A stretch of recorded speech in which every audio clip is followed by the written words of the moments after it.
আসসালামু আলাইকুম রহমতুল্লাহি ওয়া সম্মানিত দর্শক, আজকে আপনাদের মাঝে আলোচনা করব ৫ ওয়াক্ত নামাজের সময়সূচি, তাহাজ্জুদ, সেহরির শেষ সময়, ইশরাক, চাস্তের নামাজের সময়সূচি, ইফতারের শেষ সময়, নামাজের নিষিদ্ধ ওয়াক্তসমূহ, সূর্যোদয় সূর্যাস্তের সময়সূচি, প্রত্যেকটা জেলা বিভাগগুলোর নামাজের সময়সূচি।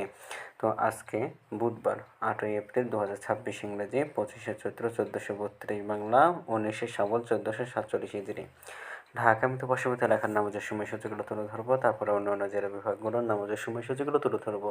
তো যে যেখানে ভিডিও দেখছেন অবশ্যই আপনারা কমেন্টের মাধ্যমে জানাবেন। আজকে ঢাকা মতো পার্শ্ববর্তী এলাকার ফজরের নামাজের রক্ত শুরু হবে ৪টা 29 মিনিটে, শেষ হবে 5টা 43 মিনিটে।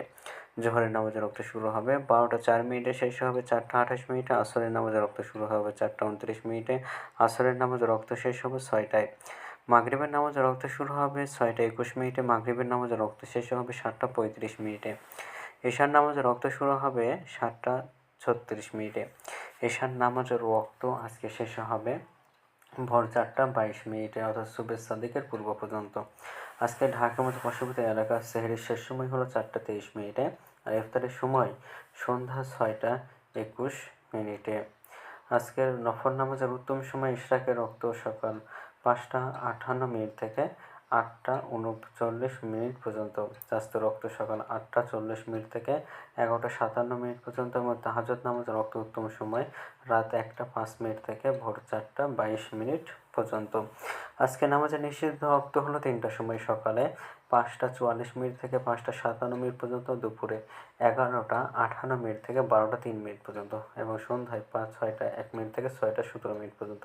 এছাড়াও ঢাকা মতো পার্শ্ববর্তী এলাকার নামাজের সময়সূচি এখন আলোচনা করব। বিভাগীয় শহরের জন্য উল্লিখিত সময়ের সঙ্গে যেসব বিভাগের সময় আপনারা যোগ বিয়োগ করবেন তা হলো এই, অর্থাৎ বিয়োগ করবেন চট্টগ্রামে 5 মিনিট এবং সিলেটে 6 মিনিট কম করবেন। ঢাকা মতো পার্শ্ববর্তী এলাকায় যে নামাজের সময়সূচিটা রয়েছে সেখান থেকে চট্টগ্রামে 5 মিনিট এবং সিলেটে 6 মিনিট কম করবেন। যোগ করবেন খুলনাতে 3 মিনিট, রাজশাহীতে 7 মিনিট, রংপুর 8 মিনিট, বরিশালে 1 মিনিট বেশি করবেন। ঢাকা মতো পার্শ্ববর্তী এলাকায় যে নামাজের সময়সূচিটা রয়েছে সেখান থেকে।